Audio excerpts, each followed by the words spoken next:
The Suitcase Who Wanted to Be a Backpack. Sterling was a magnificent suitcase.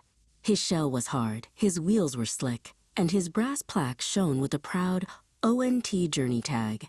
He had a very important job, protecting Oil's fanciest shirts. But oh, how Sterling wished he was free. He watched the floppy canvas backpacks zoom by, their straps swinging like happy arms. They go everywhere, Sterling sighed. They just fit. His owners, Oil and Terry, were budget travelers with big dreams of the Italian Dolomites. Oil pushed Sterling with a heavy sigh. Sterling was not a good fit for their tiny rental car. And then there was Ruck. Ruck was a flexible, roll-top backpack who went everywhere on Terry's back. Ruck didn't care about size limits, just the path ahead. "Look at this tiny train," whispered Terry. Ruck flattened easily and slid under the cramped seat. Sterling, however, sat straight up, taking up the whole aisle with his rigid shell. The train stopped, and the real adventure began. Gravel roads, upward slopes. Sterling's slick little wheels hated the dirt. "This," he rattled, "is simply undignified." Ruck, meanwhile, was having a grand time. Bouncing lightly on Terry's shoulders, Ruck never complained about bumps or steep steps.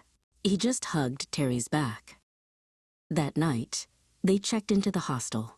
Sterling got wedged between the bunk beds and the door. Ruck was casually hung from a hook on the wall, high above the chaos. Then the storm hit. Rain poured down the leaky window, and a sudden splash soaked the part of the wall where Ruck was hanging. Ruck's contents felt the damp chill. Oil quickly rushed to check on his shirts. He unlatched Sterling's hard shell. Everything inside was perfectly dry, crisp and safe from the mountain downpour. "You did it, Sterling," Oil cheered, patting the hard shell. "You kept the nice clothes nice." Terry smiled. Sterling realized his job wasn't to climb mountains, but to be a perfectly solid, dry, moving dresser. Back at the airport, Sterling rolled his slick wheels proudly across the clean tiles. He was still a hard shell, but now he knew. Every kind of traveler and luggage has its purpose.